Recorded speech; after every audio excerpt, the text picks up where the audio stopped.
আন্তর্জাতিক মহাকাশ স্টেশনে দীর্ঘ 9 মাস আটকে থেকে অবশেষে পৃথিবীতে ফিরতে সক্ষম হলেন দুই বিশিষ্ট মার্কিন নভোচারী বুচ উইলমোর ও সুনিতা উইলিয়ামস।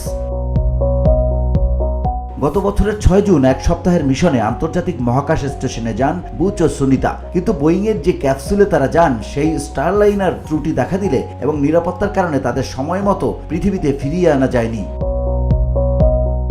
সংবাদ মাধ্যম দ্য ইন্ডিয়ান এক্সপ্রেস জানিয়েছে, বাংলাদেশ সময় মঙ্গলবার সকাল 9টা 5 মিনিটে স্পেস এক্সের মহাকাশযান ড্রাগনটি লক করা হয়। এরপর ক্রুরা ফ্লাইটের পোশাক পরেন এবং নিরাপত্তা পরীক্ষা সম্পন্ন করেন। সকল অপেক্ষার অবসান ঘটিয়ে বেলা 11টা 5 মিনিটের দিকে মহাকাশযানটি আন্তর্জাতিক মহাকাশ স্টেশন থেকে বিচ্ছিন্ন হয়।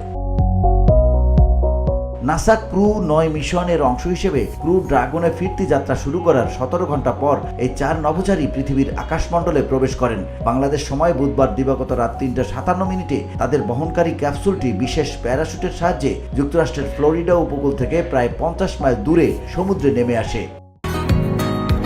বসুন্ধরা, উত্তরা, বনশ্রী, কুড়িল ও বাড্ডা সহ রাজধানীর বিভিন্ন স্থানে অভিজাত ও অত্যাধুনিক মানের ফ্ল্যাট কেনার এক নির্ভরযোগ্য প্রতিষ্ঠান প্লেজেন্ট প্রপার্টিজ লিমিটেড। তাই আপনার স্বপ্নের আবাসনের জন্য আজই যোগাযোগ করুন। Pleasant properties limited, where destiny matures eventually.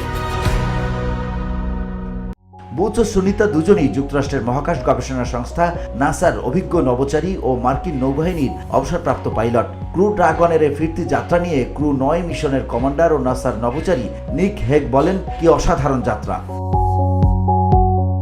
গত জুনে মাত্র 8 দিনের এক মিশনে আন্তর্জাতিক মহাকাশ স্টেশনে গিয়েছিলেন দুই নভোচারী বুচ ও সুনিতা। মিশন শেষে পৃথিবীতে ফেরার কথা থাকলেও মহাকাশযানের ত্রুটির কারণে আটকে যান তারা। VOD Bangla news desk.